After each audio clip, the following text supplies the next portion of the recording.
Welcome to this Word of Hope. Once again, I'm Father Luke, and this is for Saturday of the second week of Lent, March 11th. And I want to welcome you to what we're calling the Margaret of Castello Center. It's a new initiative on behalf of the parish, really taken up by the parishioners wanting to do this as a ministry to low-income mothers. We're calling it the Margaret of Castello Center for a reason, and I want to share Margaret with you because I think she reflects very well what our readings are about. Margaret of Castello is the newest Dominican saint. She was canonized by Pope Francis in 2021. But Margaret lived in the 14th century, early 1300s. And she was born to a noble family. She was also born with a lot of defects. She also was a dwarf, on top of the other defects that she was born with. And her parents walled her away, kept her out of sight for many, many, many years. And they brought her to this convent of a Franciscan convent in the hopes that she could be cured. And when that miracle didn't occur, they abandoned her there. And the townspeople there took her in, accepted her as one of their own, but particularly the poor of this town.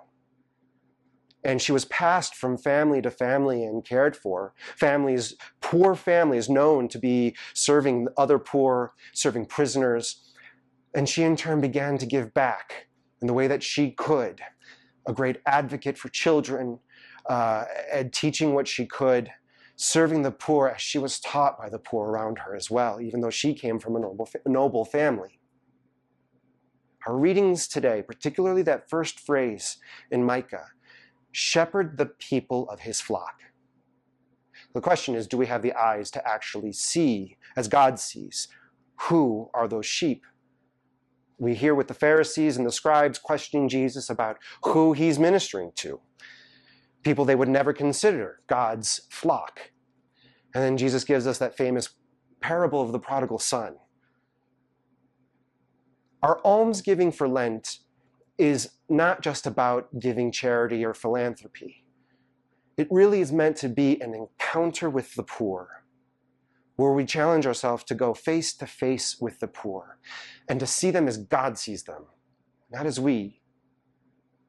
Because like Margaret, we can see in the poor a virtue that perhaps we don't see outside. And we can be transformed by them, as Margaret was, to minister to them. It's that challenge to put ourselves to understand really the breadth of how God serves the flock that are on this earth, particularly today. And this Margaret of Castello Center has been an active push by our parishioners to be able to have that direct encounter with those who are really in need, and not just support by giving a check from our tithe, etc., but to meet them, to talk with them, and to provide with them, in hopefully some sense of dignity, those resources that young or low-income mothers without other resources don't have. So I encourage you, as part of your almsgiving this Lent, consider going face to face with the poor and let God transform you through them. Have a great Lent.